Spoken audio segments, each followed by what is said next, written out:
Hey buddy, it's Crazy24 and welcome back to some more Super Smash Bros. For the Wii U. In the last one, we went through Classic Mode and ran through as Palutena, another newcomer into the game from Kid Icarus. This time around we're going to be heading through Classic Mode, running through as Marth, the Hero King from Fire Emblem. He's been here since Melee, obviously continuing his streak in the Smash series. But to start things off, let's check out Marth's palette swaps real quick. So we got the standard Marth look, Marth armor and cape.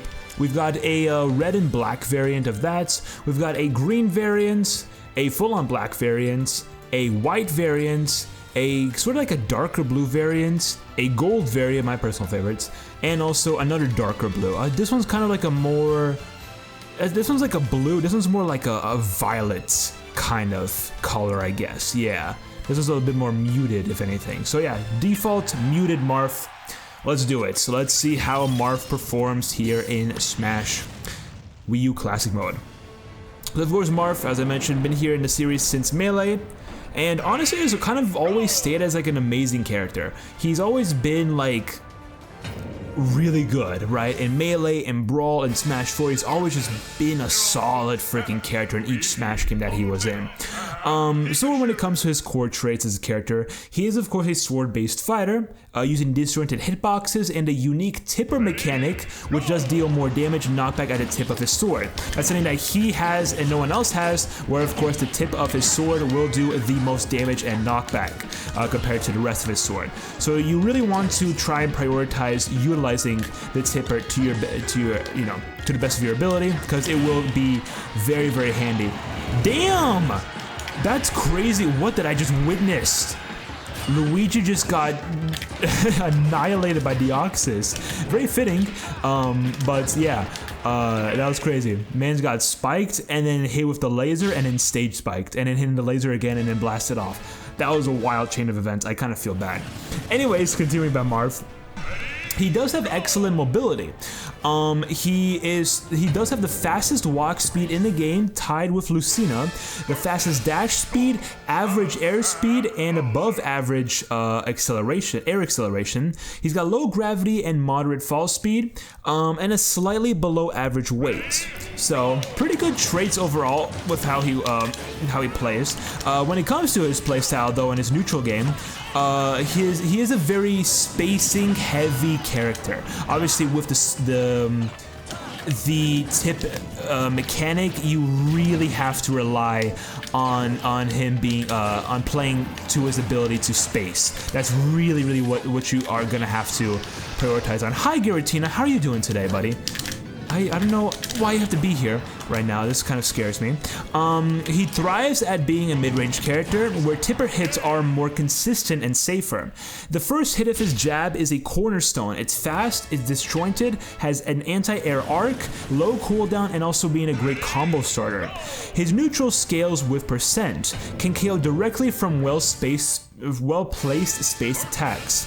As for sour spot hits, they do offer combo utility due to having lower knockback, and he does focus on winning neutral through mobility and disjoint, not raw damage or explosive punishes. That's kind of like the main idea of how Marth performs and how you would want to play his character. Very fun character, very good. He's always been just a fantastic sword fighter in every Smash game, like I mentioned. His special moves though, his neutral special, Shield Breaker, breaks shields, so of course, it does have the ability to break shields, which is pretty cool. It does kill when it is tippered, and it also helps slightly with horizontal recovery, as I typically tend to use whenever I play as Marth. Well, that was close, that was scary. His Dancing Blade for the side B is a multi-hit move with mix-ups. It does KO at high percentage. Can stall in the air for landing and edge guarding mix-ups. His down special, of course, being the counter. That was really good. Also, Rob just decided to perfect shield that was crazy. Can I get a spike on him? I tried. No way, I missed that. That's crazy. His counter reflects damage at 1.2 times percent, and it's also punishable if whiffed. And of course, the up special, the one that I kind of screw up with, that being the Dolphin Slash, is a pretty strong recovery, having fast startup, being a combo breaker, a good out of shield tool and recovery option, and can also stage spike. So pretty solid move all around. I was trying to hit him there. Sad that it didn't work. Yeah, so all around very strong and really good special moves. Very good special moves. Now for his aerials and edge guarding though, he's got excellent edge guard potential with having tippered forward and back aerials. His down aerial can of course meteor spike, but has a 1 frame sweet spot, which makes it have very strict timing. So that sweet spot is what you kind of need to kill, either when it comes to being able to spike or to just like kill in general. Very strict timing on that one. His up air and his forward smash do help cover recovery attempts, and his down tilt is fast. It's very good for 2 framing recoveries. So that's also a very, very good tool for him to use. Kind of wish that I didn't die there because I was trying to go for something, which I'll talk about briefly once we like get a chance to like just chill out and talk. His throw game though is pretty weak overall. That's one of his biggest downsides. Has a weak overall throw game. He's got low knockback scaling, except for the up throw, which KOs at 160% plus with no rage. He's got low combo and damage potential, except at very low percentage. And it can be actually pretty useful for edge guard setups due to having a base knockback. Now, when it comes to Marth's major weaknesses, he is very space independent, having that tipper mechanic, which does cause inconsistent KO power if not spaced well. He's got poor up close game, suffers against faster and smaller characters. Aerials do have a short active frames, high ending / landing lag, and makes pressure and approach very risky. He also does not have a projectile, which makes him very vulnerable to zoners, and also a lack of strong anti-juggle tools. Does definitely struggle when comboed or pressured, and his recovery is also very predictable, which can also become a big issue. His Dolphin Slash is very linear and grants little horizontal distance. His Shield Breaker and his Double Jump are crucial for recovery mix-ups if you want to, not be so predictable with your recovery. And his counter is also very easily punishable if it's baited. So yeah, some problems. Again, good special moves, but just like can be very tough and risky to can have some problems with them for sure. Can definitely have some problems. Now for his custom moves though, a little thing we can talk about very quick. His dashing assaults, one for for one of them, I think his neutral maybe, is actually a very great pressure / mobility tool, and can trade away the Shield Breaker's KO potential. So if you want more of pressure mobility, that's definitely a good option, but you will get rid of that main KO tool that you have as standard Shield Breaker. Crescent Slash for his up B has improved horizontal recovery and combo options, but it does have a weak vertical recovery. The Dolphin Jump, another one for his up special, does have better recovery control, but just does not really has no offensive utility. And his II counter is faster, stronger, has more utility, but it does have harder timing to it. So overall assessment for Marth, as we've kind of talked about, he does have exceptional range and disjointed hitboxes, which definitely do make him excel in many instances. High mobility, above average frame data on many of his attacks. Rewarding neutral and edge guard game, and also very flexible in playstyle if your fundamentals are strong. But then when obviously on top of that, he does have pretty inconsistent KO power due to being very reliant on the tipper. And struggles against small, fast, or projectile-heavy characters, and of course has a very predictable recovery, poor throws, and poor close quarters combat. So yeah, that's kind of the general view of Marth here in Smash 4. Then when it comes to his competitive viability, he's got some pretty decent viability. Can I actually can you excuse me? I do not appreciate this. I would like for you to. When did I pick up the gun? Marth, you don't need a gun. You have your sword, it's good enough. Thank you for dying. Alright, when it comes to competitive viability though, he was nerfed from Brawl, but it's still a solid competitive pick post buffs. He's best used by players with strong spacing, movement, and fundamental skills. Notable players, of course, being MK Leo, very well known in the competitive space, Mr. E, Pugwest, and False. And he also does have consistent tournament representation despite, you know, his reliance on precision and spacing. So he was on the transition over from Brawl to Smash 4, he was heavily nerfed from Brawl to Smash 4, but did receive buffs in later updates. He still retains his core identity, being a space-focused sword fighter. That should have worked. Being a space-focused sword fighter with tipper mechanics, and his overall effectiveness improved over time, making him viable in the metagame. So when it comes to his general nerfs from Brawl, his damage and frame data was reduced across most moves, and his tipper hitboxes are smaller and harder to land. Non-tipper hits are weaker, making KOs less consistent. His range is slightly more disjointed, but it has a less total reach.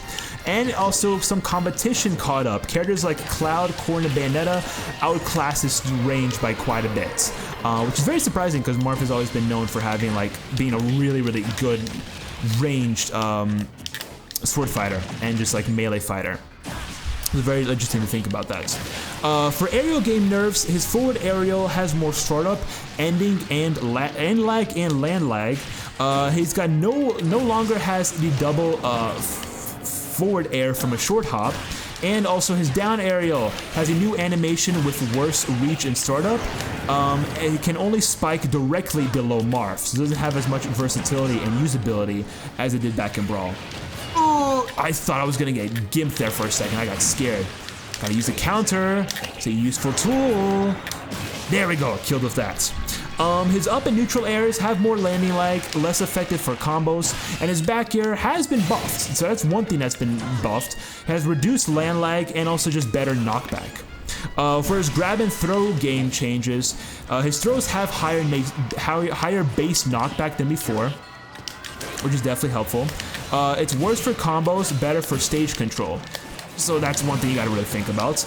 His up throw is the only half-decent KO move, or KO throw I should say, and his chain grabs and grab release follow-ups that he had back in Brawl have been removed. So that was also a big, thing in his viability. And also special move changes. Dancing Blade, now the first hit is laggier. The combo string is less reliable due to slower transitions, and his Dolphin Slash is weaker, has less intangibility on the grounded version. His Shield Breaker, it has been buffed due to Smash 4's weaker shields and increased shield stun, and his counter has higher knockback when successful. So a little bit of a mix of buffs and nerfs when it comes to Marth and his special moves. And then when it comes to his general buffs though into Smash 4, and mechanical benefits, his tipper forward smash is now the third strongest in the game. He's got improved ground normals with neutral attack forward tilt up tilt down smash having less landing lag, and also jab 1 pops opponents up, enabling combos, but he did lose his jab lock utility. His tipper hitboxes have moved slightly further out on the sword. Shield pressure improved due to having higher shield stun and hit lag advantage. And mobility buffs, it has a faster dash speed, which enables stronger ground movement with dash dancing and pivots. And the rage mechanic works in Marth's favor versus lighter opponents. Yeah, so as the final verdict, he's initially viewed as one of the most nerfed characters in the game. Buffs and system changes over time made Marth very solid again, and he does remain less powerful than Brawl Marth, but still viable and rewarding for players with good fundamentals and spacing. So there we have it.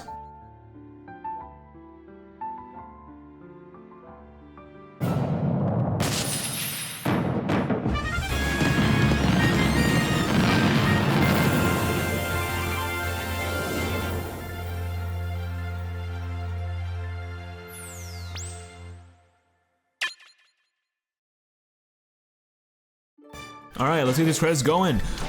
There was something I wanted to mention earlier that I kind of briefly talked about, but I just kind of like forgot. I'm not gonna lie, I kind of forgot. Going over all those notes and talking about Marth made me kind of forget what I wanted to briefly go over. But there's actually one thing I did want to mention, and that's what's it called, a challenge that we can actually get as Little Mac, funny enough. I kind of missed out on going over it because just at the time I just didn't remember about it. But Little Mac does have a challenge that I do want to get at some point very soon. I'll probably get it off screen. Probably show y'all in the next episodes or something, or in a future episodes. But Little Mac has a challenge in Classic mode where you basically have to try and beat it as Little Mac on any difficulty without losing a single life, which is very doable. It's absolutely very doable. And I think I was kind of close in pulling it off. But I don't believe I actually like pulled it off, if I'm not mistaken. I do not remember actually getting that challenge whatsoever in Little Mac's episode. So I'm gonna have to definitely go back and do that very, very soon.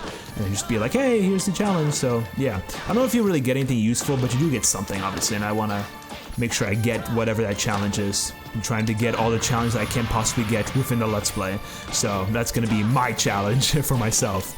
And there's also a general challenge, actually, when it comes to Classic mode. If you also do get a challenge, a reward for clearing Classic mode with any character on any difficulty without losing a single life.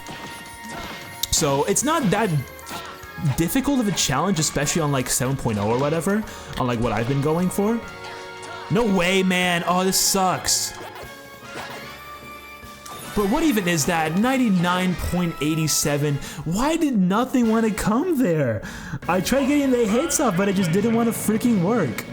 Oh, I hate this game sometimes. Anyways, let's check out Marth's taunts real quick. So we got the up taunt, the side taunt, and finally the down taunt. My favorites. That's a good selection.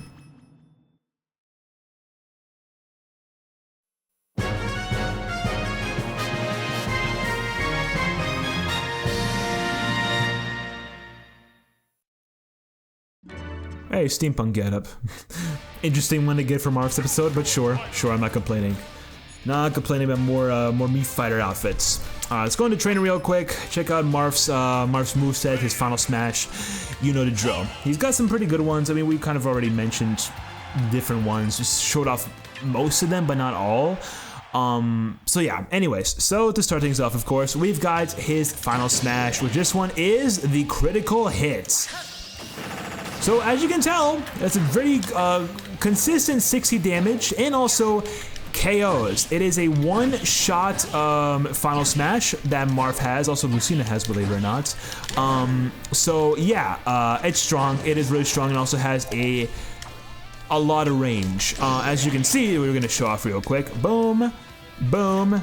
It is a final smash that goes well across the stage and can also be ended a lot quicker if you press the special button in the middle of the animation, which is actually really useful if you don't want to if you miss your opponent or you don't want to die, then yeah, it's useful to do that. But anyways, let's check out his special moves real quick as we briefly went over them, but we can show them off in their full glory. So we've got the neutral special, which is of course the shield breaker, a chargeable move with shield breaking potential, right? It does shield break if fully charged. Even if it isn't fully charged, it will still damage an opponent's shield very, very drastically. And also the tipper of it will be very, very good for general damage and for knockback. Doesn't kill immediately, but it does do a lot. As you can see, you saw the knockback, amazing. The side special though, and also we mentioned how he also has pretty good horizontal recovery with that move. So then the side special, of course, the dancing blade, it does have a few things to it. You keep pressing the special button, the B button, to consistently do the attack, to keep doing the attack.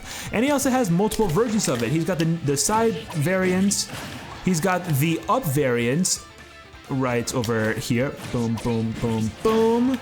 Sends it upwards, sends the opponent upwards, and then the down variant, which is like a multi-hit attack lower to the ground. So pretty cool, pretty cool. You can kind of change up what you do with that move. Then of course the up B, which is the Dolphin Slash. Very quick up special to utilize very good vertical recovery. And decent killing option, and also a decent out of shield option, which we mentioned before. But yeah, very quick one, very decent as a recovery, so not bad, not bad. And of course the down special, we already know, it's the counter. Very, very strong counter, probably one of the best in the game, but it just, you know, it can be tricky to use if you get like baited out of it. So yeah, but still really good counter, very quick, and has a lot of potential for killing. So yeah, that's Marth, that's his moveset. Pretty cool guy, very similar to just how he was back in Melee and Brawl. No real changes to how he worked. I guess his neutral special did work a bit differently in Melee, but like when comparing to Brawl, Marth, he's like the exact same. So speaking of Marth, the first hero from the Fire Emblem series, Marth is the Prince of Altea and descendant of the hero Anri. In Smash Bros, he's known as an exceptional sword fighter, swinging his blade with grace. Striking with the tip will maximize the damage dealt. Teach aggressive foes a lesson with his strong counter move. So it appears in Fire Emblem Shadow Dragon and the Blade of Light for the Famicom, the family computer system in Japan, and Fire Emblem Mystery of the Emblem, also from Japan on the Super Famicom, which is the, you know, both of them being the Japanese equivalents of the NES and the SNES respectively. So yeah, kind of a shame he's only really on Japanese only Fire Emblem games, aside from like the remake of Shadow Dragon. Yeah, I don't know why they like have not brought those games over. Mystery of the Emblem hasn't been brought over internationally. Gaiden, oh no, Gaiden was remade on the 3DS, so I guess that technically was brought over. And I know there's like Thracia 776, which people really love, I think. Yeah, there's a bunch of Fire Emblem games that are Japan only, and it's kind of stupid that are still gate-kept in Japan. But anyways, thank you all so much for watching today's episode of Super Smash Bros. For the Wii U. In the next one, we're going to be heading through Classic Mode as yet another character from Fire Emblem, that being Ike, returning from Brawl specifically, so stay tuned for that. Subscribe, like, comment, all that good stuff. Social media, including the Twitch and all the other channels, are of course down in the description. And I'll see you guys in the next one. Pop-Tart out.